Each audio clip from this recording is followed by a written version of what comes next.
ਸੋ ਇੱਕ ਵਾਰ ਫਿਰ ਅਸੀਂ ਪਹਿਲਾ ਇਤਿਹਾਸ ਦੇ ਵਿੱਚ ਪਹੁੰਚ ਚੁੱਕੇ ਹਾਂ ਔਰ ਇਸ ਪਹਿਲੇ ਇਤਿਹਾਸ ਦੇ ਵਿੱਚ ਅਸੀਂ ਬਹੁਤ ਸਾਰੇ ਨਾਮ ਪੜ੍ਹਨੇ ਔਰ ਇਹ ਨਾਮ ਜਿਹੜੇ ਆ ਇਹ ਬਹੁਤ ਹੀ ਇੰਪੋਰਟੈਂਟ।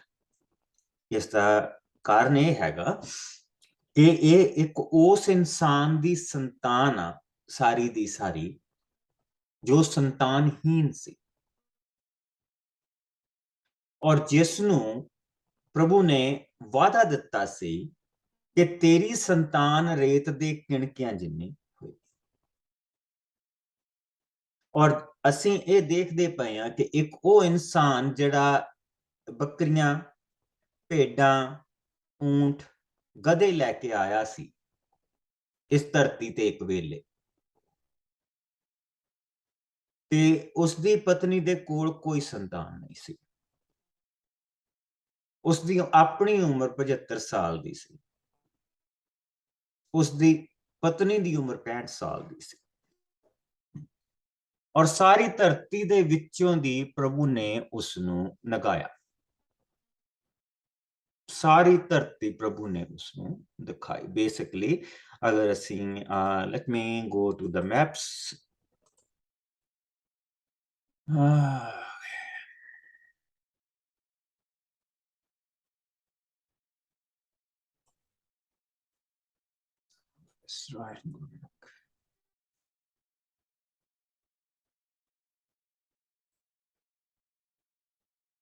ਸੋ ਅਸੀਂ ਉਹ ਬੇਸਿਕਲੀ ਹਰਾਂ ਦੀ ਧਰਤੀ ਤੋਂ ਉੱਠ ਕੇ ਆਇਆ ਸੀ।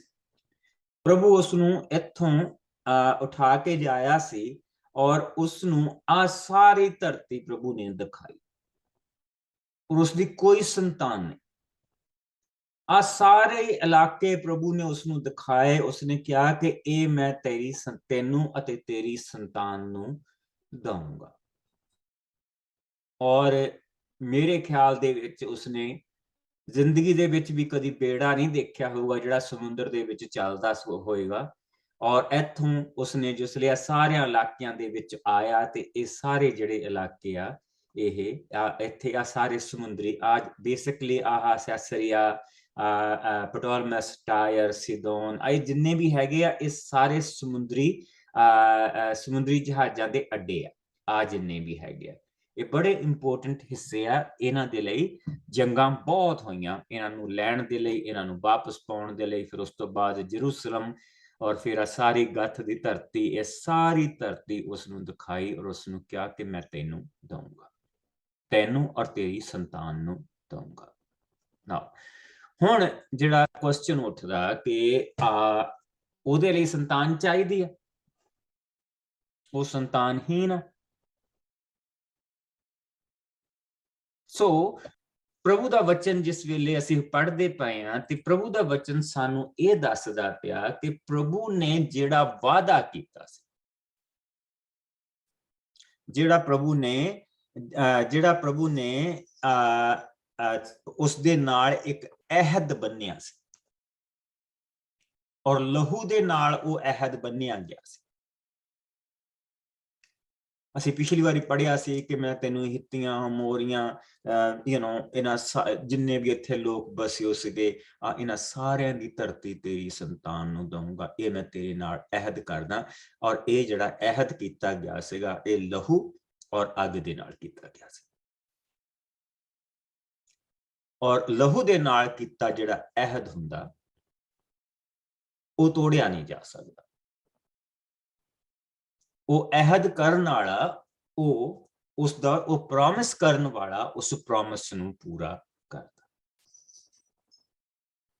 ਅਬਰਾਹਮ ਦਾ ਉਸ ਦੇ ਨਾਲ ਇਹ ਪ੍ਰੋਮਿਸ ਸੀ ਕਿ ਮੈਂ ਤੇਰੇ ਪਿੱਛੇ ਚੱਲੂਗਾ।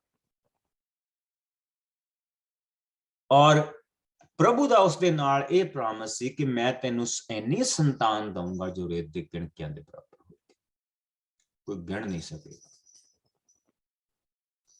ਸੋ ਜਿਸ ਵੇਲੇ ਅਸੀਂ ਇਹ ਨਾਮ ਪੜ੍ਹਦੇ ਹਾਂ, ਇਹ boring, I no that is boring ਕਿ ਅਸੀਂ ਨਾਮ ਪੜ੍ਹੀ ਜਾਂਦੇ, ਪਰ ਇਹ ਬਹੁਤ ਇੰਪੋਰਟੈਂਟ ਨਾਮ। ਇਹ ਇੰਪੋਰਟੈਂਟ ਨਾਮ ਇਸ ਕਰਕੇ ਆ ਕਿ ਇਹ ਨਾਮ ਅਬਰਾਹਮ ਦੇ ਨਾਲ ਜਿਹੜਾ ਅਹਿਦ ਕੀਤਾ ਗਿਆ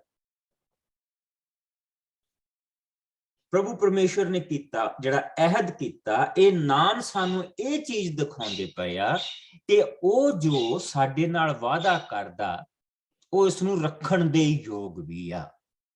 ਸੋ ਜਿਸ ਲਈ ਅਸੀਂ ਇਹਨਾਂ ਨਾਵਾਂ ਨੂੰ ਦੇਖਦੇ ਹਾਂ ਤੇ ਅਸੀਂ ਇਹ ਦੇਖਦੇ ਪਏ ਕਿ ਵਾਓ, ਸਾਡਾ ਪ੍ਰਭੂ ਹਮੇਸ਼ਾ ਆਪਣਾ ਵਚਨ ਪੂਰਾ ਕਰਦਾ। ਇਸੇ ਕਰਕੇ ਅਸੀਂ ਪ੍ਰਭੂ ਦੇ ਸ਼ਬਦ ਨੂੰ ਵਚਨ ਕਹਿੰਦੇ ਕਿ ਇਸ ਦੇ ਵਿੱਚ ਉਸਨੇ ਸਾਡੇ ਨਾਲ ਵਚਨ ਕੀਤੇ। नेम, वचन, अहद सेम चीज। उन्हें साडे नाल वचन कीता कि असीं मैं तुहाडे लई ये करूंगा, बशर्ते कि तुसीं मेरे पिछे चलो, मेरे पिछे चलो। और इहो ही उसने अब्राहम दे नाल अहद कीता, वचन कीता कि तू मेरे पिछे चल। सो एक एक नाम जेड़ा आ बहुत ज्यादा इंपोर्टेंट, बहुत ज्यादा इंपोर्टेंट।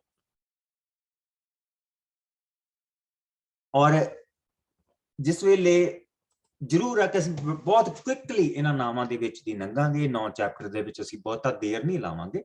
इन्हां 9 चैप्टरां दे विचों दी असीं बड़ी तेजी दे नाल निकलांगे। पर जिस वेले असीं ये सारे नाम पढ़दे पए, इस चीज नूं याद रखियो कि यह संतान उस बंदे दी है जो स्नेह संतान सी, जिसदी अपनी कोई संतान नहीं सी, जिस दिन सवेरे सवेरे लोग मत्थे लगन तो डरदे सी, जिस सारा तो लोग अपने बच्चों नूं लुकाउंदे सी कि इन्ने संतान इहदी नजर ना लग जाए। सी ये जिहड़ियां चीजां असीं कहने आ नजर ना लग जाए, आ ना लग जाए, ये एक्चुअली अगर असीं हिंदुस्तान दे द्रावड़ लोकां दे विच देखीए ते उहनां दे विच ये विचार नहीं है। हिंदुस्तान दे जिहड़े असली वसनीक आ वो द्रावड़ लोक और वो हाम दी संतान, और उहनां दे विच ये विचार है नहीं गे। वो नजर लगन दे विच जां इदां दीयां चीजां च विश्वास नहीं रखते। पर असीं जिहड़े उत्तरी भारत दे लोक हां, खास करके जिहड़े असीं पंजाबी हां, असीं इन्हां चीजां दे विच विश्वास करदे। क्यों क्यों क्योंकि साडीआं नस्लां उधरले पासियों आईआं। साडीआं नस्लां एक्चुअली मिडल ईस्ट दे विचों आईआं। कोई बिजनेस के तौर पर आया, कोई किसी तरह आया, कोई जेड़े हिंदुस्तान ते अटैक होए उन्हां दे थ्रू आया, यू नो। पर ये सारे दे सारे उधरों आए और उही विचार, उही चीजां इस नाल लैके आए। सो असी जिसले प्रभु दे वचन दे विचों ये पढ़दे पए आ कि असीं नामां नूं पढ़दे पए आ, एक्चुअली हरेक नाम बरकत, एक एक नाम बरकत आ। क्यों? क्योंकि ये सारे दे सारे नाम उस बंदे दी संतान तो आ जिसनूं प्रभु ने यह वादा दिता सी कि मैं तेनूं इन्नी संतान दूंगा कि रेत दे किणके घट पै जाणगे। मैं तेरी संतान नूं आ जिहड़ा सारा इलाका जिसलिए उसने दिखाया, उसनूं जिहदा असीं मैप देख के हटे आ, ये सारे दा सारा इलाका जिथे जिथे तेरा पैर पिया है मैं तेरी संतान नूं दूंगा। असीं इस दे विच ये देखदे पए आ कि प्रभु ने अपने वचन पूरे कीते। वो प्रॉमिस कीपर, साडा प्रभु वादे नूं रखदा है। बेशक ये नाम पढ़ने बोरिंग, पर हर एक नाम ब्लैसिंग आ। हर एक नाम सानू ये ताकत दिंदा, हर एक नाम सानू ये उम्मीद दिंदा, हर एक नाम जिहड़ा है वो साडे विश्वास नू पक्का करदा कि असी जिस परमेश्वर दे पिछे चलदे पए हां, जिसने अपना पुत्र दिता और अपना पुत्र दे के सानू बचाया, वो परमेश्वर विश्वास दे योग। क्यों? क्योंकि वो अपने वचनां नू रखदा। आमीन। सो आओ दुआ करिए, फिर उस तो बाद असी प्रभु दे वचन दे विच जावांगे। प्यारे प्रभु, तेरा शुक्र करदे, तू साडा महान परमेश्वर है, तू दयालु है, कृपालु है, गुस्सा करन दे विच मट्ठा है। प्यारे प्रभु, असी राजियां दीयां पोथियां दे विच देखिया कि किन्नियां गलतियां उन्हां लोकां ने कीतियां, किन्नियां गलतियां कीतियां, पर प्रभु फिर भी तू उन्हां दे उत्ते किरपा कीती। पर अंत जदों समा आ गया कि तू देखा कि नहीं, इन्हां दा बंदी बनाया जाना जरूरी है, तो खुदावंद फिर उन्हां नूं तू 70 साल दी गुलामी च घल्लिया, पर उस दे विच तू बहुत बरकत दित्ती और बरकत दे के तू उन्हां नूं वापस लैके भी आया, जो असी अगे देखांगे। खुदावंद, असी तेरा शुक्र करदे हां प्यारे प्रभु, प्यारे बाप, कि तू साडा बाप, साडा जन्म खुदावंद तेरे विच होया, नवां जन्म होया, आत्मा दा जन्म होया, और अज असी उसे आत्मा दी हजूरी दे विच बैठे, जो सानू सिखाएगा, जो सानू अगे वधाएगा। प्यारे प्रभु, मैं अपने आप नू और अपने भैणां भरावां नू तेरे पवित्र हत्थां दे विच दिंदा, यसू मसीह दे मिठे और प्यारे नाम दे विच। आमीन। आओ प्रभु दे वचन दे विच चलिए। चौथा भाव, यहूदा दा वंश। हाल चौथा भाव असी पढ़िया कि नहीं पढ़िया? पढ़ना पास्टर जी, हाले पढ़ना, अच्छा ठीक है। चौथा भाव हुण असी यहूदा दे वंश दे विच आ गए हां, और उस दे विच असी जिहड़ी मेन चीज देखनी हैगी आ, let me go to our maps.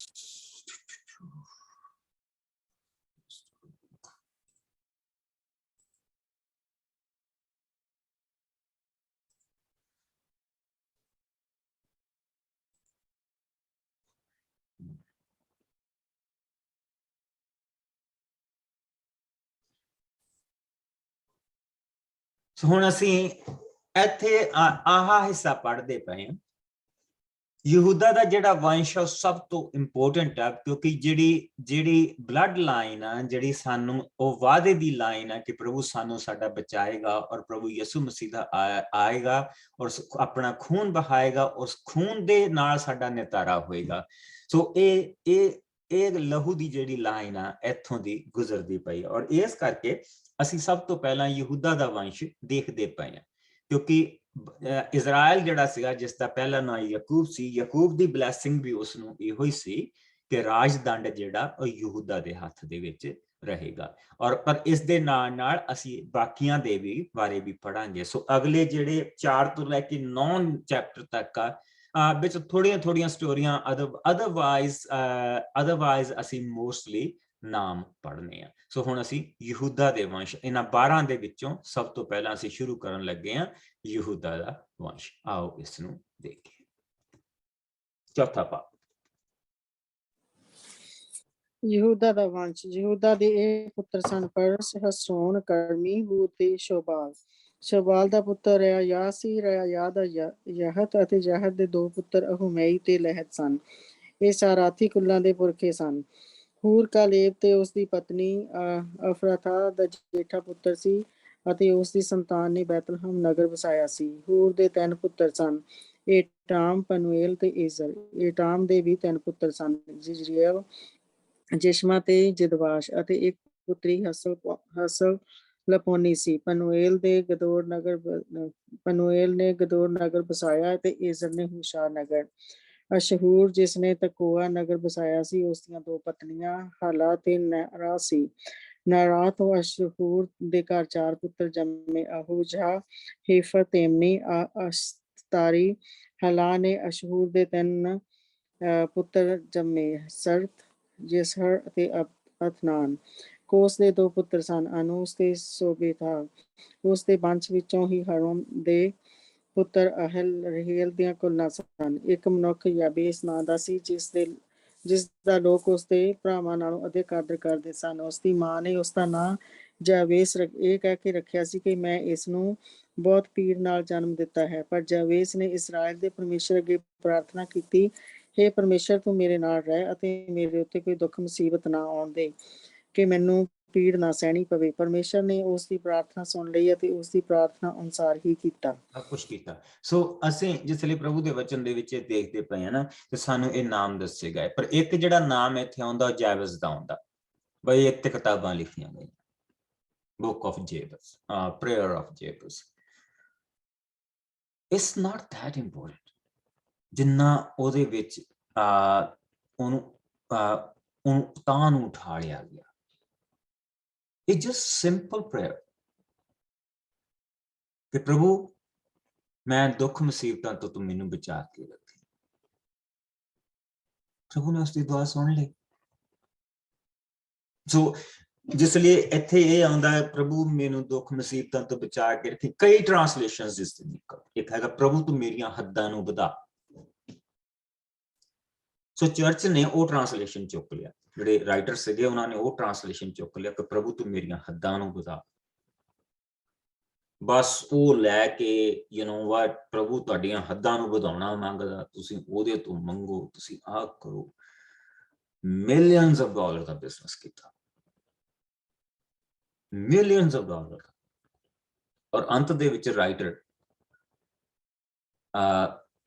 ਨਸ਼ੇ ਦੇ ਵਿੱਚ ਇਹ ਕਹਿੰਦਾ ਫੜਿਆ ਗਿਆ ਕਿ ਕਿਸੇ ਨੇ ਉਸਨੂੰ ਸਵਾਲ ਕੀਤਾ, ਉਹਦੇ ਫਰੈਂਡ ਨੇ ਡਿਨਰ ਦੇ ਟਾਈਮ ਬੈਠਾ ਸੀਗਾ, ਉਹਨੂੰ ਸਵਾਲ ਕੀਤਾ ਵੀ ਮੈਂ ਇਹ ਹਿੱਸਾ ਪੜ੍ਹਿਆ ਬਾਈਬਲ ਦੇ ਵਿੱਚ ਵੀ ਇਟਸ ਨਾਟ ਮਚ, ਵੀ ਇਸ ਟ੍ਰਾਂਸਲੇਸ਼ਨ ਦੇ ਕਈ ਮੀਨਿੰਗ ਨਿਕਲਦੇ ਆ ਕਿ ਤੂੰ ਇੱਕ ਮੀਨਿੰਗ ਫੜ ਲਿਆ ਤੇ ਉੱਤੇ ਤੂੰ ਬੁੱਕ ਲਿਖ ਦਿੱਤੀ ਆ, ਤੇ ਉਹ ਇੰਨੇ ਤੂੰ ਉਸ ਤੋਂ ਬਾਅਦ ਕੀਤੀਆਂ ਹੈਗੀਆਂ ਆ 2 ਦਿਨ ਦੀਆਂ ਕਾਨਫਰੰਸਿਸ ਇੱਥੇ ਹੋ ਰਹੀਆਂ ਬੁੱਕ ਆਫ ਜੇਬਸ ਤੇ। ਉਹਨੇ ਜਵਾਬ ਪਤਾ ਕੀ ਦਿੱਤਾ? ਉਹਨੇ ਜਵਾਬ ਇਹ ਦਿੱਤਾ ਕਿ who cares, I made my million।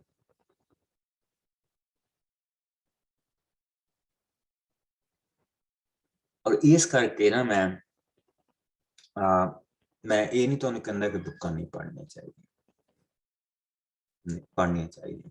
ਖੁਦਾ ਦੇ ਬੰਦਿਆਂ ਨੂੰ ਪ੍ਰਭੂ ਨੇ ਬਹੁਤ ਕੁਛ ਦਿੱਤਾ, ਪੜ੍ਹਨੀ ਚਾਹੀਦੀ। ਲੇਕਿਨ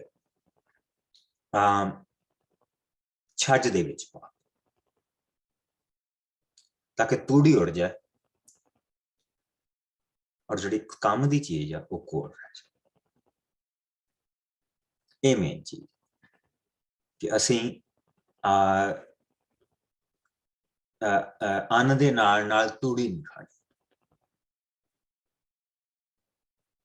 ਬਸ ਇਸ ਚੀਜ਼ ਨੂੰ ਤਾਂ ਹਮੇਸ਼ਾ ਧਿਆਨ ਰੱਖਣਾ, ਕਿਉਂਕਿ ਜਿਸ ਤੱਕ ਲੱਗਦਾ ਕਿ ਇੱਕ ਵਾਰ ਫੇਰ ਇਸ ਚੀਜ਼ ਦੀ ਹੋੜ ਆ ਰਹੀ ਹੈ। ਸੋ just be careful, just be careful। ਸੋ ਅਗਰ ਤੁਹਾਡੇ ਵਿੱਚੋਂ ਕੋਈ ਇੰਟਰਸਟਡ ਹੈ, ਤੁਸੀਂ ਗੂਗਲ ਦੇ ਉੱਤੇ ਜਾ ਕੇ ਦੇਖ ਸਕਦੇ ਆ book of prayer of Jabez, prayer of Jabez, I think JABEZ, Jabez, ਜਾ ਕੇ ਦੇਖ ਸਕਦੇ ਆ। ਔਰ ਉਹਦੇ ਤੇ ਕਿੰਨਾ ਕੁਛ ਲੋਕ ਕਹਿੰਦੇ ਪਏ ਆ, ਉਹ ਦੇਖ ਸਕਦੇ ਆ। ਪਰ ਕੀ ਇਹ ਇੱਕ ਉਸ ਅੰਨੇ ਦੀ ਦੁਆ ਤੋਂ ਜ਼ਿਆਦੀ ਦੁਆ ਹੈ, ਵੱਡੀ ਦੁਆ ਹੈ? ਕੀ ਉਸ ਕੋੜੀ ਦੀ ਦੁਆ ਤੋਂ ਵੱਡੀ ਦੁਆ ਹੈ? ਕੀ ਉਸ ਮਾਂ ਦੀ ਦੁਆ ਜਿਸ ਨੇ ਆਪਣੀ ਬੇਟੀ ਦੇ ਲਈ ਦੁਆ ਕੀਤੀ ਸੀ ਪ੍ਰਭੂ ਯਿਸੂ ਨੂੰ, ਉਹ ਤੋਂ ਵੱਡੀ ਦੁਆ ਹੈ? ਉਹ ਜਿਹੜਾ ਮਿਲਟਰੀ ਆਫਿਸਰ ਪ੍ਰਭੂ ਯਿਸੂ ਮਸੀਹ ਦੇ ਕੋਲ ਆਇਆ ਸੀ ਔਰ ਉਸਨੇ ਕਿਹਾ ਕਿ ਇੱਕ ਆਪਣੇ ਨੌਕਰ ਦੇ ਲਈ ਆਇਆ ਔਰ ਇੱਕ ਆਪਣੇ ਬੇਟੇ ਦੇ ਲਈ ਆਇਆ, ਉਹ ਤੋਂ ਵੱਡੀ ਦੁਆ ਹੈ? ਕਈ ਵਾਰੀ ਐਕਸਟ੍ਰੀਮਿਜ਼ਮ ਆ ਜਾਂਦਾ ਹੈ ਔਰ ਉਹ ਤੋਂ ਹਮੇਸ਼ਾ ਬਚਣਾ ਚਾਹੀਦਾ। Balance is very hard, but much needed, very much needed. So आओ 11 ਤੋਂ ਲੈ ਕੇ 11 ਤੋਂ ਲੈ ਕੇ ਇਸ ਨੂੰ 20 ਤੱਕ ਦੇਖੀਏ। ਸ਼ੂਰਾ ਦੇ ਭਰਾ ਕਾਲੂਬ ਦਾ ਪੁੱਤਰ ਮਹੀਰ ਸੀ ਅਤੇ ਮਹੀਰ ਦਾ ਪੁੱਤਰ ਅਸ਼ਤੌਨ ਸੀ। ਅਸ਼ਤੌਨ ਦੇ 3 ਪੁੱਤਰ ਸਨ, ਬੈਤਰਾਫਾ, ਪਾਸੇਆ ਤੇ ਤਨਿਹਾਦ। ਤਨਿਹਾਦ ਈਰ ਨਾਹਾਸ਼ ਨਗਰ ਵਿੱਚ ਵਸਾਇਆ ਸੀ। ਇਹਨਾਂ ਤਿੰਨਾਂ ਭਰਾਵਾਂ ਦਾ ਵੰਸ਼ ਰੇਕਾ ਵਿੱਚ ਵਸਦਾ ਸੀ। ਕਨਸ ਦੇ 2 ਪੁੱਤਰ ਸਨ, ਅਥਨੀਏਲ ਅਤੇ ਸਾਰਿਆ। ਅਥਨੀਏਲ ਦੇ ਵੀ 2 ਪੁੱਤਰ ਸਨ, ਹਥਦ ਅਤੇ ਮਨੋਥੀ। ਮਨੋਥੀ ਦਾ ਪੁੱਤਰ ਆਫਰਾ ਸੀ। ਸਾਰਿਆ ਦਾ ਪੁੱਤਰ ਯੋਆਬ ਸੀ, ਜਿਸਨੇ ਕਾਰੀਗਰਾਂ ਦੀ ਵਾਦੀ ਦੀ ਨੀਂਹ ਰੱਖੀ ਸੀ, ਜਿੱਥੇ ਸਭ ਕਾਰੀਗਰ ਹੀ ਰਹਿੰਦੇ ਸਨ। ਕਾਲੇਬ ਦੇ ਪੁੱਤਰ ਯਫੁੰਨਾ ਦੇ 3 ਪੁੱਤਰ ਸਨ, ਈਰੂ, ਏਲਾਦ ਤੇ ਨਮਾ। ਏਲਾਦ ਦਾ ਪੁੱਤਰ ਕਨਸ ਸੀ। ਜਹਾਲੇਲ ਦੇ 4 ਪੁੱਤਰ ਸਨ, ਜ਼ੀਫ, ਜਫਾ, ਤੇਰੀਆ ਅਤੇ ਅਸਰੇਲ। ਅਜ਼ਰਾ ਦੇ 4 ਪੁੱਤਰ ਸਨ, ਯਥਰ, ਮਰਦ, ਏਫਰ ਅਤੇ ਯਾਲੋਨ। ਮਰਦ ਨੇ ਮਿਸਰ ਦੇ ਰਾਜਾ ਦੀ ਪੁੱਤਰੀ ਜਿਬਿਆ ਨਾਲ ਵਿਆਹ ਕਰ ਲਿਆ ਤੇ ਉਹਨਾਂ ਦੇ ਘਰ ਇੱਕ ਪੁੱਤਰੀ ਮਰੀਅਮ ਅਤੇ 2 ਪੁੱਤਰ ਸ਼ੇਮਈ ਅਤੇ ਜਿਪਸਨ ਨੇ ਜਨਮ ਲਿਆ। ਜਿਪਸਨ ਨੇ ਅਸ਼ਤਮੋਆ ਨਾਂ ਦੇ ਨਗਰ ਦੀ ਨੀਂਹ ਰੱਖੀ ਸੀ। ਤਦ ਮਰਦ ਨੇ ਯਹੂਦਾ ਦੇ ਕਬੀਲੇ ਦੀ ਔਰਤ ਨਾਲ ਵਿਆਹ ਕੀਤਾ ਅਤੇ ਉਸ ਤੋਂ ਮਰਦ ਦੇ ਘਰ 3 ਪੁੱਤਰ ਜੰਮੇ। ਯਰਦ, ਜਿਸਨੇ ਗਦੋ ਨਗਰ ਵਸਾਇਆ ਸੀ, ਹਬਰ, ਜਿਸਨੇ ਸਕੋ ਨਗਰ ਵਸਾਇਆ, ਅਤੇ ਯਥੀਏਲ, ਜਿਸਨੇ ਯੋਨਾ ਨਗਰ ਵਸਾਇਆ ਸੀ। ਹੋਦੀਆ ਦੀ ਪਤਨੀ ਨਹਿਮ ਦੀ ਭੈਣ ਸੀ। ਉਹਨਾਂ ਦੇ ਪੁੱਤਰ ਗਰਮ ਅਤੇ ਮਾਕਾਬੀ ਸਨ। ਗਰਮ ਦਾ ਵੰਸ਼ ਕਈਲਾ ਨਗਰ ਵਿੱਚ ਵਸਦਾ ਸੀ ਅਤੇ ਮਾਕਾਬੀ ਅਸ਼ਤਮੋਆ ਵਿੱਚ। ਸਿਮੋਨ ਦੇ 4 ਪੁੱਤਰ ਸਨ, ਅਮਨੋਨ, ਰਿਨਾ, ਬਨ ਹਨਾਨ ਤੇ ਤੇਲੋਨ। ਜਸ਼ਈ ਦੇ 2 ਪੁੱਤਰ ਸਨ, ਜੋਹੇਤ ਤੇ ਬਨ ਜੋਰੇਤ। ਸੋ ਇਹ ਬੇਸਿਕਲੀ ਅਸੀਂ ਇਸ ਵੇਲੇ ਇਹ ਇਜਿਪਟ ਦੀ ਗੁਲਾਮੀ ਦੇ ਵਿੱਚ ਅਸੀਂ ਉਹ ਹਿੱਸੇ ਪੜ੍ਹਦੇ ਪਏ ਹਾਂ ਜਿਸ ਵੇਲੇ ਅਸੀਂ ਇਹ ਚੌਥਾ ਚੈਪਟਰ ਪੜ੍ਹਦੇ ਪਏ ਹਾਂ। ਔਰ ਇਹ ਇਜਿਪਟ ਦੀ ਗੁਲਾਮੀ ਦੇ ਵਿੱਚ ਕੁਛ ਇੱਕ ਜਿਹੜੇ ਯਹੂਦੀ ਸੀਗੇ, ਇਹ ਖਾਸ ਕਰਕੇ ਜੋਸਫ ਦੇ ਟਾਈਮ ਦੇ ਵਿੱਚ ਇਹਨਾਂ ਦੇ ਥੋੜੇ ਬਹੁਤੇ ਜਿਹੜੇ ਰਿਸ਼ਤੇ ਆ ਉਹ ਰਾਜ ਪਰਿਵਾਰਾਂ ਦੇ ਵਿੱਚ ਹੋਏ ਆ। ਸੋ ਅਸੀਂ ਉਹਨਾਂ ਚੀਜ਼ਾਂ ਨੂੰ ਦੇਖਦੇ ਪਏ ਹਾਂ। I dig upon it, ਮੈਨੂੰ ਕੁਝ ਖਾਸ ਮਿਲਿਆ ਨਹੀਂ ਇਹਦੇ ਬਾਰੇ। ਸੋ ਇਹ ਜਿਹੜੀ ਉਹਨਾਂ ਨੇ ਮਿਸਰ ਦੇ ਰਾਜੇ ਨੇ ਜਿਹੜੀ ਰਾਜਕੁਮਾਰੀ ਦਾ ਵਿਆਹ ਹੋਇਆ, there are many things ਇਹਦੇ ਤੇ ਮੈਨੂੰ ਮਿਲੀਆਂ ਹੈਗੀਆਂ। ਇੱਕ ਜਿਸ ਤਰ੍ਹਾਂ ਕਿ ਮਿਸਰ ਦੀਆਂ ਛੋਟੀਆਂ ਟਰਾਈਬਾਂ ਦੇ ਉੱਤੇ ਵੀ ਬਹੁਤ ਸਾਰੇ ਰਾਜੇ ਹੁੰਦੇ ਸੀਗੇ। ਉਸ ਵੇਲੇ ਯੂਨਾਈਟਿਡ ਮਿਸਰ ਨਹੀਂ ਸੀਗਾ। ਜਿਸ ਤਰ੍ਹਾਂ ਕਿ ਜਿੱਦਾਂ ਕਿ ਛੋਟੇ ਟਰਾਈਬਾਂ ਦੇ ਉੱਤੇ ਛੋਟੇ ਰਾਜੇ ਸੀਗੇ ਔਰ ਰਾਜਿਆਂ ਦੇ ਉੱਤੇ ਇੱਕ ਰਾਜਾ ਸੀਗਾ। ਇਸ ਤਰ੍ਹਾਂ ਸੀ ਵੀ ਕਿਸੇ ਛੋਟੇ ਰਾਜੇ ਦੀ ਪੁੱਤਰੀ ਦੇ ਨਾਲ ਉਸ ਦਾ ਵਿਆਹ ਹੋ ਗਿਆ। ਪਰ ਹਾਲੇ ਤੱਕ ਉਹ ਗੁਲਾਮੀ ਦੇ ਵਿੱਚ ਨਹੀਂ ਆਏ ਸੀ, ਹਾਲੇ ਤੱਕ ਉਹ ਉੱਥੇ ਰਹਿੰਦੇ ਪਏ ਸੀ। ਜੋਸਫ ਦਾ ਜਿਹੜਾ ਸਮਾਂ ਸੀ ਉਹ ਚੱਲਦਾ ਪਿਆ ਸੀ। ਜੋਸਫ ਤੋਂ ਬਾਅਦ ਵੀ ਜਿੱਦਾਂ ਕਾਫੀ ਦੇਰ ਤੱਕ ਉਹ ਰਹੇ ਆ। ਔਰ ਜਿਸ ਵੇਲੇ ਉੱਥੇ ਦੀ ਜੰਗਾਂ ਹੋਈਆਂ, ਲੜਾਈਆਂ ਹੋਈਆਂ, ਫੈਰੋ ਬਦਲ ਗਏ, ਪਰਿਵਾਰ ਬਦਲ ਗਏ। ਫੈਰੋਜ਼ ਜਿਹੜੇ ਪਹਿਲੇ ਪਰਿਵਾਰ ਸੀ ਉਹ ਹਾਰ ਗਏ, ਨਵੇਂ ਪਰਿਵਾਰ ਆ ਗਏ। ਤਾਂ ਫਿਰ ਉਸ ਤੋਂ ਬਾਅਦ ਉਹਨਾਂ ਨੂੰ ਪਤਾ ਨਹੀਂ ਸੀ, ਉਹਨਾਂ ਨੂੰ ਕੁਛ ਨਹੀਂ ਸੀ ਪਤਾ ਵੀ ਯੂਸਫ ਦੇ ਬਾਰੇ ਕੁਛ ਨਹੀਂ ਸੀ ਪਤਾ। ਸੋ ਉਹਨਾਂ ਨੇ ਇਹਨਾਂ ਲੋਕਾਂ ਨੂੰ ਫਿਰ ਗੁਲਾਮ ਬਣਾ ਲਿਆ ਸੀ। ਲੇਕਿਨ ਇਹ ਉਸ ਤੋਂ ਪਹਿਲਾਂ ਦੀਆਂ ਗੱਲਾਂ ਨੇ। ਹਾਲੇ ਇਹ ਉੱਥੇ ਗਏ, ਇਹਨਾਂ ਦੀ ਗਿਣਤੀ ਵੱਧਦੀ ਪਈ ਸੀ। ਸੋ that's the maximum I can take, ਜਿੱਦਾਂ ਵੀ ਲੱਭਿਆ ਮੈਨੂੰ ਇਸ ਤੋਂ ਜ਼ਿਆਦਾ। ਅੱਛਾ ਜੀ, ਸੋ ਅਸੀਂ ਬੇਸਿਕਲੀ ਨਾਮ ਵਗੈਰਾ ਹੀ ਪੜ੍ਹਦੇ ਪਏ ਹਾਂ। ਔਰ ਇਸ ਦੇ ਵਿੱਚ ਜਿਹੜੇ ਇੰਪੋਰਟੈਂਟ ਨਾਮ ਹੁਣ ਆਉਣੇ ਸ਼ੁਰੂ ਹੋ ਗਏ ਆ, ਉਹ ਅਸੀਂ ਕਾਰੀਗਰਾਂ ਦੇ ਨਾਮ ਦੇਖਣ ਲੱਗ ਪਏ ਆ। ਇਹਨਾਂ ਦੇ ਵਿੱਚੋਂ ਕਾਰੀਗਰ ਉੱਠਣ ਲੱਗ ਪਏ ਆ। ਫਿਰ ਅਸੀਂ ਗਾਂ ਜਾ ਕੇ ਅਸੀਂ ਹੋਰ ਵੀ ਬਹੁਤ ਸਾਰੀਆਂ ਚੀਜ਼ਾਂ ਦੇਖਾਂਗੇ। ਆਓ ਜੀ ਅੱਗੇ ਦੇਖੀਏ। ਸੇਲਾ ਦਾ ਵੰਸ਼ ਜਿਹੜਾ ਹਾਲੇ ਤੱਕ ਅਸੀਂ ਯਾਕੂਬ ਦੀ ਦੂਸਰਾ ਯਹੂਦਾ ਦੀ ਸੰਤਾਨ ਦੇ ਵਿੱਚ ਹੀ ਆ। ਸੋ ਸੇਲਾ ਦਾ ਵੰਸ਼। ਸ਼ੇਲਾ ਯਹੂਦਾ ਦੀ ਸੰਤਾਨ ਸੀ। ਸ਼ੇਲਾ ਦੇ ਪੁੱਤਰ ਇਹ ਸਨ, ਏਰ ਜਿਸਨੇ ਲੋਕਾ ਨਗਰ ਬਸਾਇਆ, ਲੈਦਾ ਜਿਸਨੇ ਮਾਰੇਸ਼ਾ ਬਸਾਇਆ, ਅਤੇ ਮਹੀਨ ਕੱਪੜੇ ਉਣਨ ਵਾਲੇ ਜਲਾਇਆ ਦੀ ਕੁਲ ਜੋ ਅਸ਼ਬੇਆ ਨਗਰ ਵਿੱਚ ਰਹਿੰਦੀ ਸੀ। ਸ਼ੇਲਾ ਦੇ ਇਹ ਵੀ ਪੁੱਤਰ ਸਨ, ਯੋਕੀਮ ਤੇ ਉਹ ਲੋਕ ਜੋ ਕੋਜ਼ੇਬਾ ਨਗਰ ਵਿੱਚ ਰਹਿੰਦੇ ਸਨ, ਅਤੇ ਜੋਆਸ਼ ਤੇ ਸਾਰਾਫ ਜੋ ਮੁਆਬ ਉੱਤੇ ਰਾਜ ਕਰਦੇ ਸਨ, ਅਤੇ ਫਿਰ ਬੈਤਲਹਮ ਵਿੱਚ ਆ ਕੇ ਵਸ ਗਏ ਸਨ। ਇਹ ਗੱਲਾਂ ਹੁਣ ਪੁਰਾਣੀਆਂ ਹੋ ਗਈਆਂ ਹਨ। ਇਹ ਲੋਕ ਘੁਮਿਆਰਾ ਪੇਸ਼ਾ ਕਰਦੇ ਸਨ ਅਤੇ ਗਦੇਰਾ ਤੇ ਨਟਾਇਮ ਨਗਰਾਂ ਵਿੱਚ ਰਹਿੰਦੇ ਸਨ, ਅਤੇ ਉੱਥੋਂ ਦੇ ਰਾਜਾ ਦੀ ਸੇਵਾ ਕਰਦੇ ਸਨ। ਰਾਜਾ ਦੀ ਸੇਵਾ ਕਰਦੇ ਸਨ। ਸੋ ਪ੍ਰਭੂ ਉਹਨਾਂ ਦੀ ਗਿਣਤੀ ਨੂੰ ਵਧਾ ਰਿਹਾ। ਪ੍ਰਭੂ ਨੇ ਜਿਹੜਾ ਵਾਅਦਾ ਦਿੱਤਾ ਆ, ਅਸੀਂ ਦੇਖਦੇ ਪਏ ਹਾਂ ਕਿ ਉਹਨਾਂ ਦੀ ਗਿਣਤੀ ਨੂੰ ਵਧਾ ਰਿਹਾ। ਔਰ ਹੁਣ ਅਸੀਂ ਸਿਮਿਓਨ ਜਿਹੜਾ ਕਿ ਇੱਥੇ ਅਸੀਂ ਪ੍ਰਭੂ ਦੇ ਵਚਨ ਦੇ ਵਿੱਚ ਦੇਖਦੇ ਹਾਂ।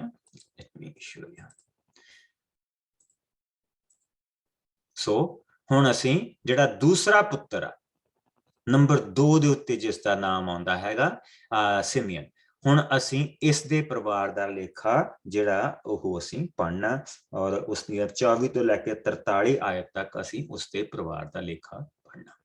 ਆਓ ਜੀ। ਸਿਮਿਓਨ ਦੇ 5 ਪੁੱਤਰ ਸਨ, ਨਮੂਏਲ, ਯਾਮੀਨ, ਯਾਰੀਬ, ਯਰ ਅਤੇ ਸਾਊਲ। ਸਾਊਲ ਦਾ ਪੁੱਤਰ ਸ਼ਲਮ ਸੀ। ਸ਼ਲਮ ਦਾ ਮਿਬਸਾਮ ਦਾ ਪੁੱਤਰ ਮਿਸ਼ਮਾ ਸੀ। ਮਿਸ਼ਮਾ ਤੋਂ ਅੱਗੇ ਇਹ ਪੀੜ੍ਹੀਆਂ ਹੋਈਆਂ ਹਨ, ਮਿਸ਼ਮਾ, ਹਮੂਏਲ, ਯਕੂਰ ਤੇ ਸ਼ਮਈ। ਸ਼ਮਈ ਦੇ 16 ਪੁੱਤਰ ਸਨ ਅਤੇ 6 ਪੁੱਤਰੀਆਂ ਸਨ, ਪਰ ਉਸ ਦੇ ਭਰਾਵਾਂ ਦੀ ਬਹੁਤ ਸੰਤਾਨ ਨਹੀਂ ਸੀ, ਇਸ ਲਈ ਸਿਮਿਓਨ ਦਾ ਵੰਸ਼ ਯਹੂਦਾ ਵਾਂਗ ਨਾ ਵਧਿਆ। ਰਾਜਾ ਦਾਊਦ ਦੇ ਸਮੇਂ ਤੱਕ ਸਿਮਿਓਨ ਦਾ ਵੰਸ਼ ਇਹਨਾਂ ਨਗਰਾਂ ਵਿੱਚ ਰਿਹਾ ਸੀ: ਬੇਰਸ਼ਾਵਾ, ਮੋਲਾਦਾ, ਹਸਰ-ਸੁਆਲ, ਬਿਲਹਾ, ਤੋਲਾਦ, ਬਥੂਏਲ, ਹਾਰਮਾ, ਸ਼ਿਕਲਗ ਅਤੇ ਬੈਤ ਮਰਕਾਬੋਤ, ਹਸਰ ਸੋਸੀਮ, ਬੈਤ ਬਿਰਾਈ ਅਤੇ ਸ਼ਰਯਮ। ਉਹ 5 ਹੋਰ ਥਾਵਾਂ ਤੇ ਏਟਾਮ, ਆਇਨ, ਰਿਮੋਨ, ਤੋਕਨ ਤੇ ਆਸ਼ਾਨ ਅਤੇ ਇਹਨਾਂ ਦੇ ਨਾਲ ਲੱਗਦੇ ਪਿੰਡਾਂ ਅਰਥਾਤ ਬਾਲ ਤੱਕ ਰਹਿੰਦੇ ਸਨ। ਸੋ ਇਹ ਸ਼ਿਮਯੋਨ ਦੇ ਵੰਸ਼ ਦਾ ਅਤੇ ਉਹਨਾਂ ਦੇ ਰਹਿਣ ਵਾਲੀਆਂ ਥਾਵਾਂ ਦਾ ਲੇਖਾ ਹੈ ਜੋ ਉਹਨਾਂ ਦੇ ਪੁਰਖਿਆਂ ਦਾ ਸੀ। ਉਹਨਾਂ ਦੀਆਂ ਕੁੱਲਾਂ ਦੇ ਸਰਦਾਰਾਂ ਦੇ ਇਹ ਨਾਂ ਸਨ: ਮਸ਼ੋਬਾਤ, ਯਮਲੋਕ ਅਤੇ ਅਮਸਿਆ ਅਤੇ ਦਾ ਪੁੱਤਰ ਜੋਸ਼ਾ ਤੇ ਯੋਏਲ। ਯੇਹੂ ਜੋਸ਼ਿਆ ਦਾ ਪੁੱਤਰ ਸਾਰਾਯਾ ਦਾ ਪੋਤਾ ਅਤੇ ਅਸੀਏਲ ਦਾ ਪਰਪੋਤਾ ਸੀ।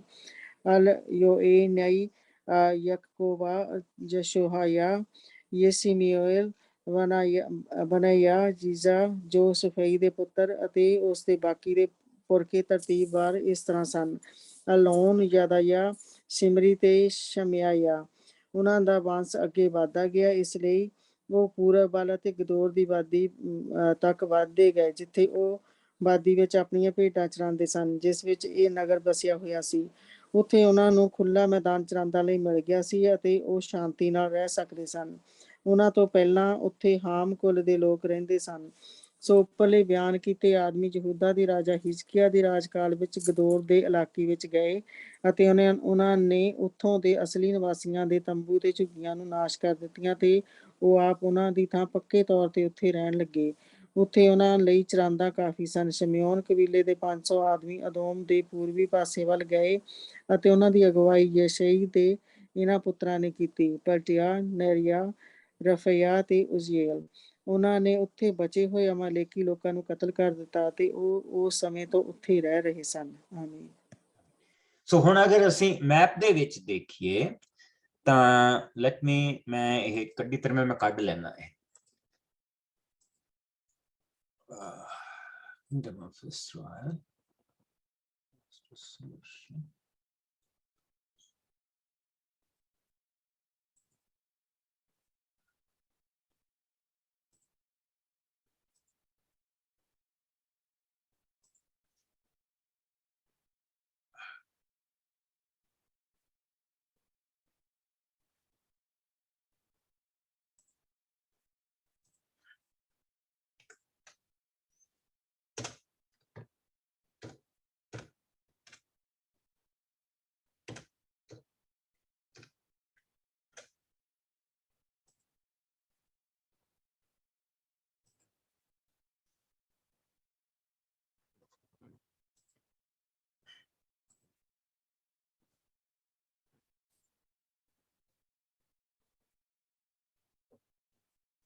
ਸੋ ਹੁਣ ਅਗਰ ਅਸੀਂ ਇਸ ਤਸਵੀਰ ਨੂੰ ਦੇਖੀਏ ਤਾਂ ਅਸੀਂ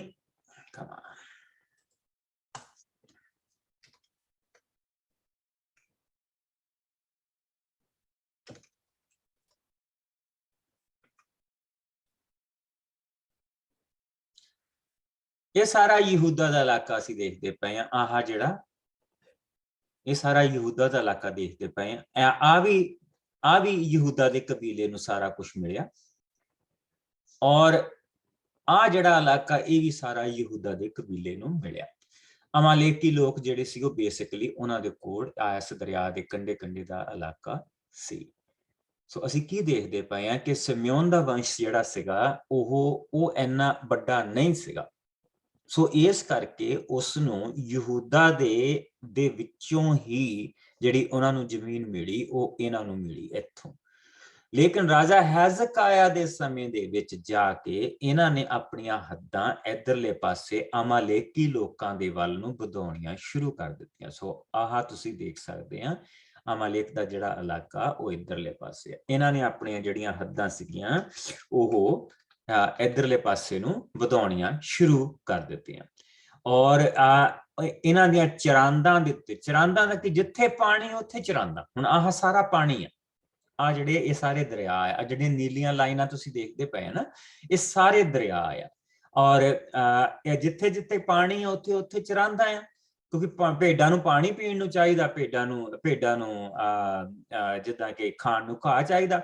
ਔਰ ਰਾਜਾ ਹੈਜ਼ਕਾਇਆ ਦੇ ਸਮੇਂ ਦੇ ਵਿੱਚ ਐਕਚੁਅਲੀ ਦਾਊਦ ਦੇ ਸਮੇਂ ਦੇ ਵਿੱਚ ਹੀ ਉਹਨਾਂ ਨੇ ਬਹੁਤ ਸਾਰੀਆਂ ਛੋਟੇ ਛੋਟੇ ਨਾਲੇ ਇੱਥੋਂ ਕੱਢ ਦਿੱਤੇ ਸੀਗੇ, ਜਿਸ ਦੇ ਨਾਲ ਬਹੁਤ ਸਾਰੀਆਂ ਜਿਹੜੇ ਭੇਡਾਂ ਵਾਲੇ ਸੀਗੇ ਉਹ ਇੱਥੇ ਆ ਕੇ ਆਪਣੀਆਂ ਭੇਡਾਂ ਚਰਾ ਸਕਦੇ ਸੀਗੇ। ਯਹੂਦਾ ਦੇ ਲੋਕ ਵੀ ਬਹੁਤ ਸਾਰੇ ਆ ਕੇ ਯਹੂਦਾ ਕਬੀਲੇ ਦੇ ਲੋਕ ਵੀ ਬਹੁਤ ਸਾਰੇ ਆ ਕੇ ਆਪਣੀਆਂ ਭੇਡਾਂ ਇੱਥੇ ਚਰਾਉਂਦੇ ਸੀਗੇ, ਜਾਂ ਇਧਰਲੇ ਪਾਸੇ ਜਿੱਥੇ ਪਾਣੀ ਉਧਰ ਨੂੰ ਜਾਂਦੇ ਸੀ। ਸਾਨੂੰ ਇਹ ਦੱਸਿਆ ਜਾਂਦਾ, ਇਹਦੇ ਵਿੱਚ ਅਸੀਂ ਇਹ ਦੇਖਿਆ ਕਿਉਂਕਿ ਉਹਨਾਂ ਦਾ ਕਬੀਲਾ ਬਹੁਤਾ ਵੱਡਾ ਨਹੀਂ ਸੀ।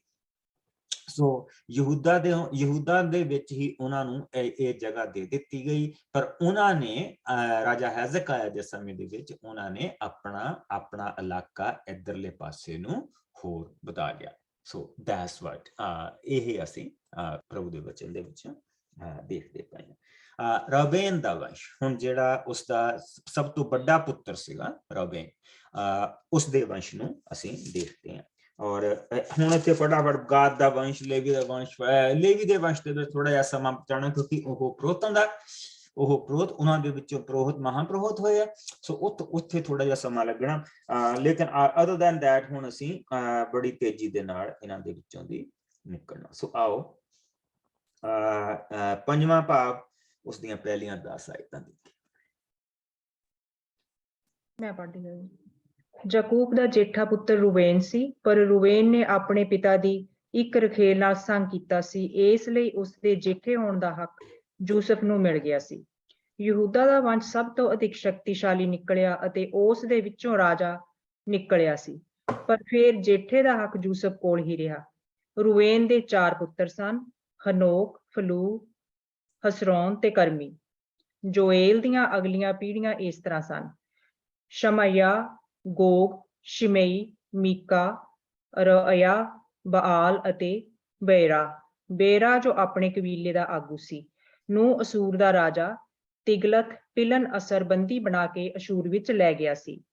ਰੂਬੇਨ ਦੇ ਟੱਬਰ ਦੇ ਲੇਖੇ ਅਨੁਸਾਰ ਉਹਨਾਂ ਦੀਆਂ ਕੁੱਲਾਂ ਦੇ ਇਹ ਆਗੂ ਸਨ: ਯਈਏਲ, ਯਕਰੀਆ ਅਤੇ ਬਲਾ ਯੋਏਲ ਦੇ ਕੁਲ ਦੇ ਅਜਾਜ ਦਾ ਪੁੱਤਰ ਅਤੇ ਸ਼ਮਾ ਦਾ ਪੋਤਰਾ ਸੀ।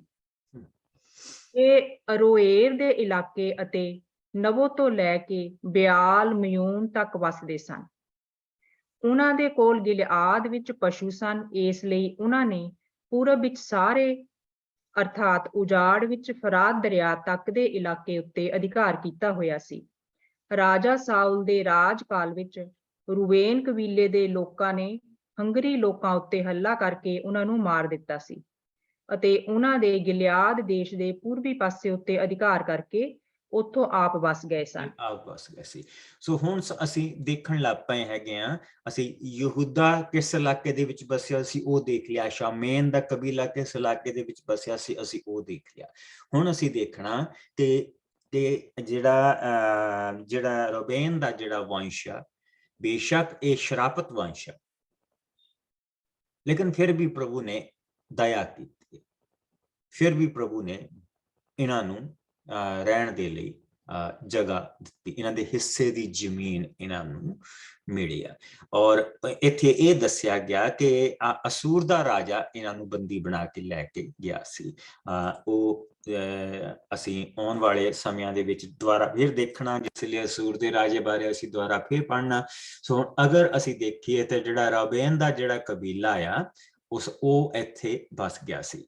ਜਿਸ ਵੇਲੇ ਇਹ ਪ੍ਰਭੂ ਇਹਨਾਂ ਨੂੰ ਲੈ ਕੇ ਆ ਰਿਹਾ ਸੀ, ਮਿਸਰ ਦੀ ਗੁਲਾਮੀ ਤੋਂ ਛੁਡਾ ਕੇ ਲੈ ਕੇ ਆ ਰਿਹਾ ਸੀ, ਔਰ ਉਹ ਇਹ ਆਪਣੇ ਉਸ 40 ਸਾਲ ਦੇ ਸਮੇਂ ਦੇ ਵਿੱਚ ਸੀ ਜੋ ਇਹਨਾਂ ਨੂੰ ਸਰਾਫਤ ਕੀਤਾ ਗਿਆ ਸੀ ਕਿ ਤੁਸੀਂ ਜਿਨ੍ਹਾਂ ਨੇ ਉਹ ਮਿਰਾਕਲ ਦੇਖਿਆ ਕਿ ਸਮੁੰਦਰ ਖੁੱਲਿਆ, ਕਾਲੇਬ ਔਰ ਜਾਸ਼ੂਆ ਤੋਂ ਇਲਾਵਾ ਹੋਰ ਕੋਈ ਵੀ ਉਸ ਧਰਤੀ ਤੇ ਨਹੀਂ ਜਾਏਗਾ।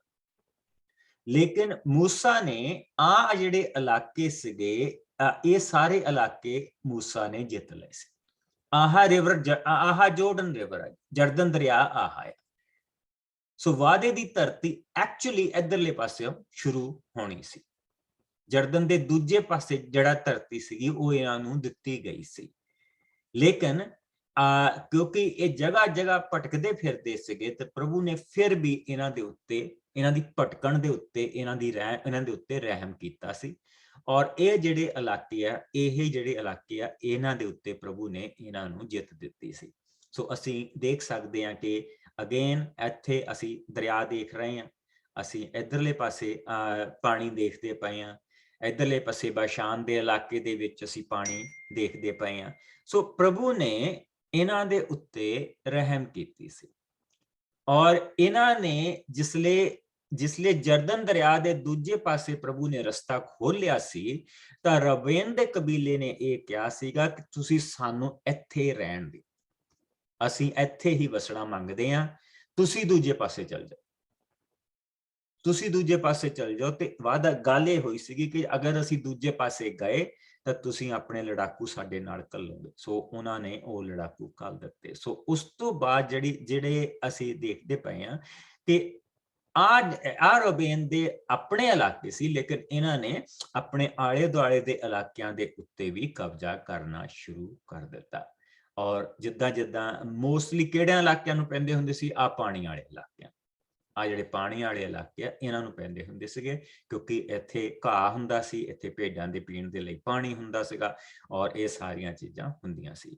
ਔਰ ਬੇਸ਼ੱਕ ਸਾਊਲ ਦੇ ਜ਼ਮਾਨੇ ਦੇ ਵਿੱਚ ਜ਼ੋਰ ਦੇ ਵਿੱਚ ਸੀ, ਔਰ ਪ੍ਰਭੂ ਇਹਨਾਂ ਨੂੰ ਜਿੱਤਾਂ ਦੇ ਰਿਹਾ ਸੀ। ਸੋ ਅਸੀਂ ਪ੍ਰਭੂ ਦੇ ਵਚਨ ਦੇ ਵਿੱਚੋਂ ਇਹ ਦੇਖਦੇ ਪਏ। ਸੋ ਅਸੀਂ ਰੂਬੇਨ ਦੇ ਕਬੀਲੇ ਬਾਰੇ ਪੜ੍ਹ ਹਟੇ ਹਾਂ, ਯਹੂਦਾ ਦੇ ਕਬੀਲੇ ਦੇ ਬਾਰੇ ਪੜ੍ਹ ਹਟੇ ਹਾਂ, ਸਿਮਯਨ ਦੇ ਕਬੀਲੇ ਬਾਰੇ ਪੜ੍ਹ ਹਟੇ।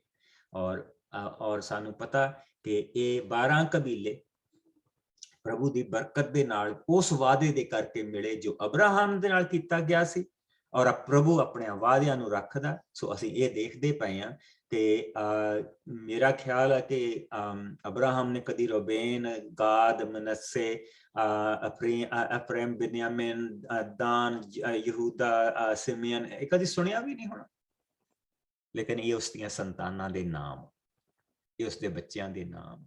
ਪ੍ਰਭੂ ਨੇ ਕਿਹਾ ਸੀ ਮੈਂ ਤੈਨੂੰ ਇੰਨੀ ਸੰਤਾਨ ਦਊਂਗਾ, ਔਰ ਪ੍ਰਭੂ ਦਾ ਅਸੀਂ ਇਹਨਾਂ ਨਾਵਾਂ ਦੇ ਵਿੱਚ ਪ੍ਰਭੂ ਦਾ ਉਹ ਵਾਅਦਾ ਪੂਰਾ ਹੁੰਦਾ ਦੇਖਦੇ ਪਏ ਹਾਂ। ਸੋ 3 ਕਬੀਲਿਆਂ ਬਾਰੇ ਅਸੀਂ ਪੜ੍ਹਦੇ ਹਾਂ। ਸੋ ਆਓ ਹੁਣ ਅਸੀਂ ਗਾਦ ਦੇ ਕਬੀਲੇ ਦੇਖਦੇ। ਗਾਦ ਦਾ ਵੰਸ਼ ਰੂਬੇਨ ਕਬੀਲੇ ਦੇ ਉੱਤਰੀ ਪਾਸੇ ਵੱਲ ਬਾਸ਼ਾਨ ਦੀ ਧਰਤੀ ਉੱਤੇ ਪੂਰਬ ਵੱਲ ਸਲਕਾਹ ਤੱਕ ਰਹਿੰਦਾ ਸੀ। ਯੋਏਲ ਗਾਦ ਦੀ ਸਭ ਤੋਂ ਪ੍ਰਸਿੱਧ ਕੁਲ ਦਾ ਆਗੂ ਸੀ।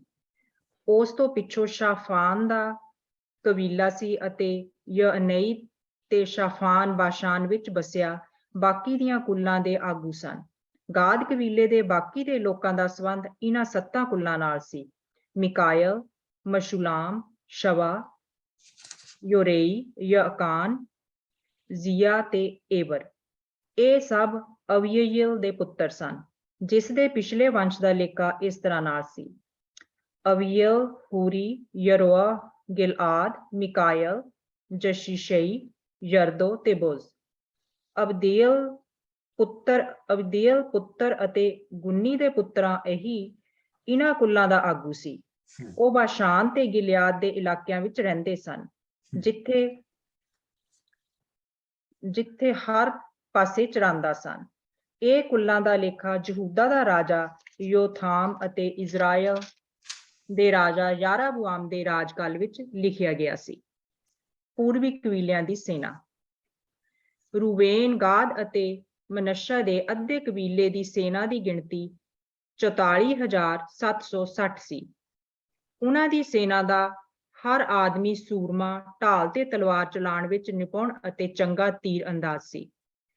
ਇਹਨਾਂ ਸਭ ਨੇ ਹੰਗਰੀ ਦੇ 3 ਕਬੀਲਿਆਂ ਜਟੂਰ, ਨਫੀਸ਼ ਤੇ ਨੋਦਾਬ ਉੱਤੇ ਚੜ੍ਹਾਈ ਕੀਤੀ ਅਤੇ ਉਹਨਾਂ ਨਾਲ ਲੜੇ। ਤਦ ਉਹਨਾਂ ਨੇ ਪਰਮੇਸ਼ਵਰ ਉੱਤੇ ਭਰੋਸਾ ਰੱਖ ਕੇ ਉਸ ਅੱਗੇ ਮਦਦ ਲਈ ਪ੍ਰਾਰਥਨਾ ਕੀਤੀ ਅਤੇ ਪਰਮੇਸ਼ਵਰ ਨੇ ਉਹਨਾਂ ਦੀ ਪ੍ਰਾਰਥਨਾ ਸੁਣੀ ਅਤੇ ਹੰਗਰੀ ਲੋਕਾਂ ਉੱਤੇ ਅਤੇ ਉਹਨਾਂ ਦੇ ਨਾਲ ਦੇ ਲੋਕਾਂ ਉੱਤੇ ਉਹਨਾਂ ਨੂੰ ਜਿੱਤ ਦਿੱਤੀ। ਉਹਨਾਂ ਨੇ ਬੈਰੀ ਦੇ 50,000 ਊਂਟ, 2.5 ਲੱਖ ਭੇਡਾਂ, 2,000 ਖੋਤੇ ਅਤੇ 1 ਲੱਖ ਆਦਮੀ ਫੜ ਲਏ। ਉਹਨਾਂ ਨੇ ਬੈਰੀ ਦੇ ਬਹੁਤ ਸਾਰੇ ਆਦਮੀ ਕਤਲ ਵੀ ਕਰ ਦਿੱਤੇ, ਕਿਉਂਕਿ ਇਹ ਯੁੱਧ ਪਰਮੇਸ਼ਵਰ ਦੀ ਇੱਛਾ ਅਨੁਸਾਰ ਸੀ। ਫਿਰ ਉਹ ਉਸ ਇਲਾਕੇ ਵਿੱਚ ਆਪਣੇ ਪ੍ਰਵਾਸ ਵਿੱਚ ਜਾਣ ਤੱਕ ਬਸੇ ਰਹੇ। ਪੂਰਬੀ ਪਾਸੇ ਦੇ ਮਨੱਸ਼ਾ ਦੇ ਕਬੀਲੇ ਦੇ ਲੋਕ। ਮਨੱਸ਼ਾ ਕਬੀਲੇ ਦਾ ਅੱਧਾ ਹਿੱਸਾ ਜੋ ਪੂਰਬੀ ਪਾਸੇ ਵੱਲ ਰਹਿੰਦਾ ਸੀ, ਉਹ ਬਾਸ਼ਾਨ ਤੋਂ ਲੈ ਕੇ ਉੱਤਰ ਵਿੱਚ ਬਾਅਲ ਹਰਮੋਨ ਪਹਾੜਾਂ ਤੱਕ ਵੱਧ ਗਿਆ ਸੀ ਅਤੇ ਉਹਨਾਂ ਦੀ ਜਨ ਸੰਖਿਆ ਬਹੁਤ ਵੱਧ ਗਈ ਸੀ। ਉਹਨਾਂ ਦੀਆਂ ਕੁੱਲਾਂ ਦੇ ਇਹ ਆਗੂ ਸਨ: ਏਫਰ, ਯਸ਼ਈ, ਅਲੀਏਲ, ਅਜ਼ਰੀਏਲ, ਜਿਰਮਿਆ, ਹੋਦਬਿਆ ਤੇ ਯਹਿਦੀਏਲ। ਇਹ ਸਭ ਸ਼ੂਰਵੀਰ ਲੋਕ ਸਨ। ਆਮੀਨ। ਪੂਰਬੀ ਪਾਸੇ ਦੇ ਕਬੀਲਿਆਂ ਦਾ ਪ੍ਰਵਾਸ ਵਿੱਚ ਜਾਣਾ। ਉਹਨਾਂ ਲੋਕਾਂ ਨੇ ਆਪਣੇ ਪੁਰਖਿਆਂ ਦੇ ਪਰਮੇਸ਼ਵਰ ਦੇ ਵਿਰੁੱਧ ਪਾਪ ਕੀਤਾ ਸੀ। ਇਹ ਦੇਵਤੇ ਉਹਨਾਂ ਜਾਤੀਆਂ ਦੇ ਸਨ ਜਿਨ੍ਹਾਂ ਨੂੰ ਪਰਮੇਸ਼ਵਰ ਨੇ ਉਹਨਾਂ ਦੇ ਅੱਗਿਓਂ ਕੱਢ ਦਿੱਤਾ ਸੀ। ਸੋ ਪਰਮੇਸ਼ਵਰ ਨੇ ਅਸ਼ੂਰ ਦੇ ਰਾਜਾ ਪੁਲ ਅਰਥਾਤ ਤਿਗਲਤ ਪਿਲਨਸਰ ਨੂੰ ਉਭਾਰਿਆ ਕਿ ਉਹ ਰੂਬੇਨ, ਗਾਦ ਅਤੇ ਮਨੱਸ਼ਾ ਦੇ ਅੱਧੇ ਕਬੀਲੇ ਨੂੰ ਬੰਦੀ ਬਣਾ ਕੇ ਲੈ ਗਿਆ ਅਤੇ ਉਹਨਾਂ ਨੂੰ ਹਲਾ, ਹਾਬੋਰ ਤੇ ਹਾਰਾ ਨਗਰਾਂ ਵਿੱਚ ਅਤੇ ਗੋਜ਼ਾਨ ਦਰਿਆ ਦੇ ਕੰਢੇ ਉੱਤੇ ਬਸਾ ਦਿੱਤਾ। ਉਹ ਅੱਜ ਤੱਕ ਉੱਥੇ ਹੀ ਰਹਿੰਦੇ ਹਨ। ਸੋ ਹੁਣ ਅਸੀਂ ਕੀ ਦੇਖਦੇ ਪਏ ਹਾਂ? ਹੁਣ ਅਸੀਂ ਇਹ ਦੇਖਦੇ ਪਏ ਹਾਂ ਕਿ ਇੱਕ ਉਹ ਸਮਾਂ ਜਿਸਲੇ ਪ੍ਰਭੂ ਇਹਨਾਂ ਨੂੰ ਉਭਾਰ ਰਿਹਾ ਸੀ, ਜਿਸਲੇ ਪ੍ਰਭੂ ਇਹਨਾਂ ਨੂੰ ਉੱਚੇ ਚੁੱਕਦਾ ਪਿਆ ਸੀ, ਜਿਸਲੇ ਪ੍ਰਭੂ ਇਹਨਾਂ ਨੂੰ ਬਰਕਤ ਦਿੰਦਾ ਪਿਆ ਸੀ, ਔਰ ਇਹ ਹਰੇਕ ਚੀਜ਼ ਪ੍ਰਭੂ ਤੋਂ ਪੁੱਛ ਕੇ ਕਰਦੇ ਪਏ ਸੀ। ਔਰ ਇੱਕ ਉਹ ਸਮਾਂ ਜਿਸ ਵੇਲੇ ਇਹਨਾਂ ਨੇ ਆਪਣੇ ਮੂੰਹ ਪ੍ਰਭੂ ਦੇ ਵੱਲੋਂ ਮੋੜ ਲਿਆ ਔਰ ਇਹ ਬੁੱਤ ਪ੍ਰਸਤੀ ਕਰਨ ਲੱਗ ਪਏ। ਇਹ ਉਹਨਾਂ ਲੋਕਾਂ ਦੇ ਬੁੱਤਾਂ ਨੂੰ ਪੂਜਣ ਲੱਗ ਪਏ ਜਿਹੜੇ ਐਕਚੁਅਲੀ ਇਹਨਾਂ ਤੋਂ ਹਾਰੇ ਸੀ, ਜਿਹੜੇ ਇਹਨਾਂ ਤੋਂ ਹਾਰੇ ਸੀ। ਔਰ ਇਹਨਾਂ ਨੇ ਇਹ ਕਰਕੇ ਪ੍ਰਭੂ ਦੇ ਵਿਰੁੱਧ ਪਾਪ ਕੀਤਾ। ਸੋ ਸਭ ਤੋਂ ਪਹਿਲਾਂ ਇੱਥੋਂ ਅੱਗੇ ਆਪਾਂ ਵਧੀਏ।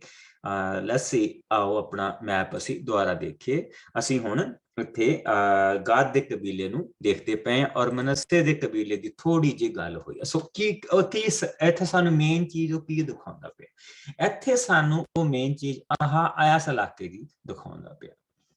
ਇੱਥੋਂ ਸਾਨੂੰ ਇਹ ਦਿਖਾਉਂਦਾ ਪਿਆ ਕਿ ਇਸ ਇਲਾਕੇ ਨੇ ਜੋ ਜਰਦਨ ਤੇ ਦਰਿਆ ਦੇ ਇਧਰਲੇ ਪਾਸੇ ਸੀ, ਇਹਨਾਂ ਨੇ ਇੱਕ ਆਪਣੀ ਸੈਨਾ ਬਣਾਈ ਸੀ ਜਿਹੜੀ 1,44,000 ਜੋ ਵੀ ਇੱਥੇ ਦੱਸਿਆ ਗਿਆ।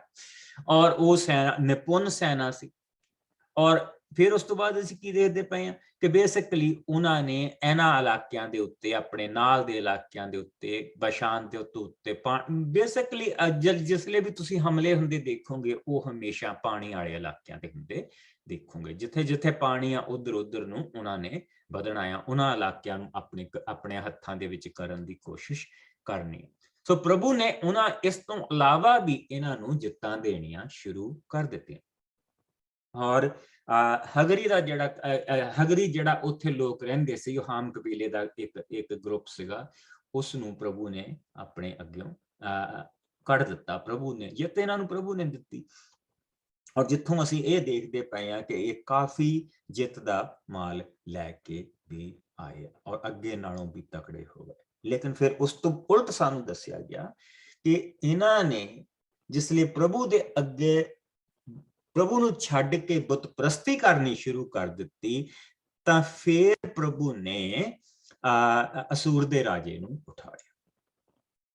ਔਰ ਜਿਹੜਾ ਸਾਨੂੰ ਇੱਥੇ ਉਸ ਦਾ ਨਾਂ ਦੱਸਿਆ ਗਿਆ, ਇਸ ਤਿਗਲਤ ਪਿਲਸਨਰ ਕੁਛ ਏਦਾਂ ਕਰਕੇ ਨਾਂ ਆ, ਇਹ ਜਿਹੜਾ ਉਹ ਰਾਜਾ ਉਠਾਲਿਆ ਜਿਸ ਦੇ ਕੋਲ ਪ੍ਰਭੂ ਨੇ ਜੋਨਾ ਨੂੰ ਘੱਲਿਆ ਸੀ, ਕਿਉਂਕਿ ਅਸੂਰ ਦੀ ਰਾਜਧਾਨੀ ਨਿਨਵਾ ਸੀ। ਨਿਨਵਾ ਉਹ ਜਗ੍ਹਾ ਸੀ ਜਿੱਥੇ ਯੋਨਾ ਗਿਆ ਸੀ, ਯੋਨਾ ਨਬੀ ਗਿਆ ਸੀ। ਯੋਨਾ ਨਬੀ ਨੂੰ ਘੱਲ ਕੇ ਪ੍ਰਭੂ ਨੇ ਉਹਨਾਂ ਨੂੰ ਸਭ ਤੋਂ ਪਹਿਲਾਂ ਆਪਣੇ ਰਸਤੇ ਦੇ ਉੱਤੇ ਲਾਇਆ। ਔਰ ਫਿਰ ਸਾਨੂੰ ਉਸ ਤੋਂ ਬਾਅਦ ਬਹੁਤਾ ਨਹੀਂ ਪਤਾ, ਪਰ ਸਾਨੂੰ ਇੰਨਾ ਪਤਾ ਕਿ ਜਿਸਲੇ ਰਾਜਾ ਹੈਜ਼ਕਾਇਆ ਨੂੰ ਘੇਰਾ ਪੈ ਗਿਆ ਸੀਗਾ, ਅਸੂਰ ਨੇ ਘੇਰਾ ਪਾ ਲਿਆ ਸੀ, ਤਾਂ ਅਸੂਰ ਦੇ ਜਿਹੜਾ ਉਹਨਾਂ ਦਾ ਮੇਨ ਸੈਨਾਪਤੀ ਸੀਗਾ, ਉਸਨੇ ਇਹ ਕਿਹਾ ਕਿ ਕੀ ਤੂੰ ਇਹ ਸਮਝਦਾ ਕਿ ਪਰਮੇਸ਼ਵਰ ਤੈਨੂੰ ਬਚਾ ਲਏਗਾ? ਤੇਰੇ ਪਰਮੇਸ਼ਵਰ ਨੇ ਸਾਨੂੰ ਇੱਥੇ ਘੱਲਿਆ। ਉੱਥੋਂ ਸਾਨੂੰ ਥੋੜੀ ਜਿਹੀ ਭਿਣਕ ਜੀ ਪੈਂਦੀ ਹੈ ਕਿ ਉਹਨਾਂ ਨੂੰ ਪ੍ਰਭੂ ਦੇ ਬਾਰੇ ਪਤਾ ਸੀ, ਉਹਨਾਂ ਨੂੰ ਪਤਾ ਸੀ, ਔਰ ਪ੍ਰਭੂ ਨੇ ਉਹਨਾਂ ਨੂੰ ਬਰਕਤ ਦਿੱਤੀ ਸੀ। ਸੋ ਅਸੀਂ ਕੀ ਦੇਖਦੇ ਪਏ ਹਾਂ ਕਿ ਸਭ ਤੋਂ ਪਹਿਲਾਂ ਜਿਹੜੇ ਅਸੂਰ ਦੇ ਹੱਥਾਂ ਦੇ ਵਿੱਚ ਜਿਹੜੇ ਲੋਕ ਡਿੱਗੇ ਆ, ਜਿਨ੍ਹਾਂ ਨੂੰ ਉਹ ਕਾਬੂ ਕਰਕੇ ਲੈ ਕੇ ਗਏ ਆ, ਉਹ ਸਭ ਤੋਂ ਪਹਿਲਾਂ ਆਹ 3 ਕਬੀਲੇ, ਜਿਨ੍ਹਾਂ ਨੇ 2.5 ਕਬੀਲੇ, ਮਾਫ ਕਰਨਾ 2.5 ਕਬੀਲੇ, ਜਿਨ੍ਹਾਂ ਨੇ ਇੱਧਰਲੇ ਪਾਸੇ ਜਾਣ ਤੋਂ ਮਨਾ ਕਰ ਦਿੱਤਾ ਸੀ ਕਿ ਅਸੀਂ ਇੱਧਰਲੇ ਪਾਸੇ ਨਹੀਂ ਜਾਣਾ, ਤੁਸੀਂ ਸਾਨੂੰ ਇੱਧਰ ਹੀ ਰਹਿਣ ਦਿਓ। ਸੋ ਸਭ ਤੋਂ ਪਹਿਲਾਂ ਇਹ 2.5 ਕਬੀਲੇ ਜਿਹੜੇ ਸੀਗੇ, ਇਹ ਅਸੂਰ ਦੇ ਰਾਜ ਦੇ ਥੱਲੇ ਆਏ। ਔਰ ਇਹਨਾਂ ਚੀਜ਼ਾਂ ਨੂੰ ਹੁਣ ਅਸੀਂ ਪੜ੍ਹ ਚੁੱਕੇ ਹਾਂ। ਯਹੂਦਾ ਦੇ ਕਬੀਲੇ ਦੇ ਬਾਰੇ ਪੜ੍ਹ ਚੁੱਕੇ ਹਾਂ ਕਿ ਯਹੂਦਾ ਦੇ ਕਬੀਲੇ ਦੇ ਉੱਤੇ ਪ੍ਰਭੂ ਨੇ ਔਰ ਕਿਹੜੀ ਜ਼ਮੀਨ ਪ੍ਰਭੂ ਨੇ ਦਿੱਤੀ, ਜੋ ਇਜ਼ਰਾਈਲ ਦਾ ਯਾਕੂਬ ਦਾ ਪੁੱਤਰ ਸੀ, ਜੋ ਇਸਹਾਕ ਦਾ ਪੁੱਤਰ ਸੀ, ਜੋ ਅਬਰਾਹਮ ਦਾ ਪੁੱਤਰ ਸੀ।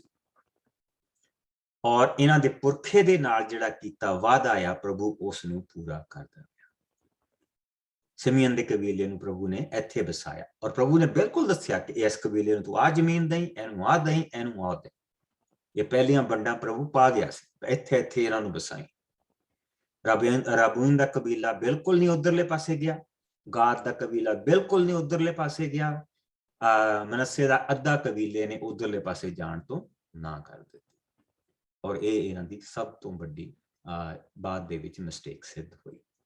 ਬੇਸ਼ੱਕ ਪ੍ਰਭੂ ਨੇ ਇਹਨਾਂ ਨੂੰ ਇੱਧਰ ਬਰਕਤ ਦੇਣੀ ਸ਼ੁਰੂ ਕਰ ਦਿੱਤੀ ਸੀ, ਲੇਕਿਨ ਜਿਸ ਵੇਲੇ ਇਹ ਪਾਪ ਦੇ ਵਿੱਚ ਡਿੱਗੇ ਆ ਤੇ ਸਭ ਤੋਂ ਪਹਿਲੇ ਜਿਹੜੇ ਕਬੀਲੇ ਗੁਲਾਮੀ ਦੇ ਵਿੱਚ ਗਏ ਆ, ਇਹ ਆਹ ਕਬੀਲੇ ਗਏ ਆ। ਸੋ ਅਸੀਂ ਇਹਨਾਂ ਕਬੀਲਿਆਂ ਬਾਰੇ ਪੜ੍ਹ ਹਟੇ ਆ। ਕੱਲ ਨੂੰ ਸਭ ਤੋਂ ਇੰਪੋਰਟੈਂਟ ਕਬੀਲਾ ਯਹੂਦਾ ਦੇ ਕਬੀਲੇ ਤੋਂ ਬਾਅਦ ਜਿਹੜਾ ਸਭ ਤੋਂ ਇੰਪੋਰਟੈਂਟ ਕਬੀਲਾ ਅਸੀਂ ਉਹਦੇ ਬਾਰੇ ਪੜ੍ਹਨਾ।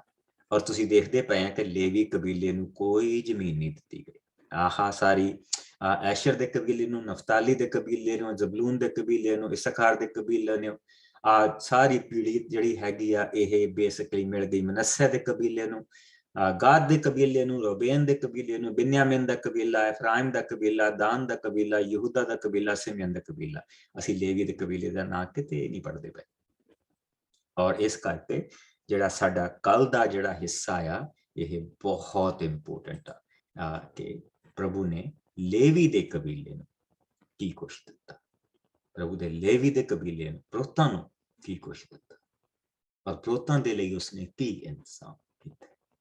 ਸੋ ਆਓ ਦੁਆ ਕਰੀਏ ਔਰ ਆਪਾਂ ਕੱਲ ਨੂੰ ਆਪਾਂ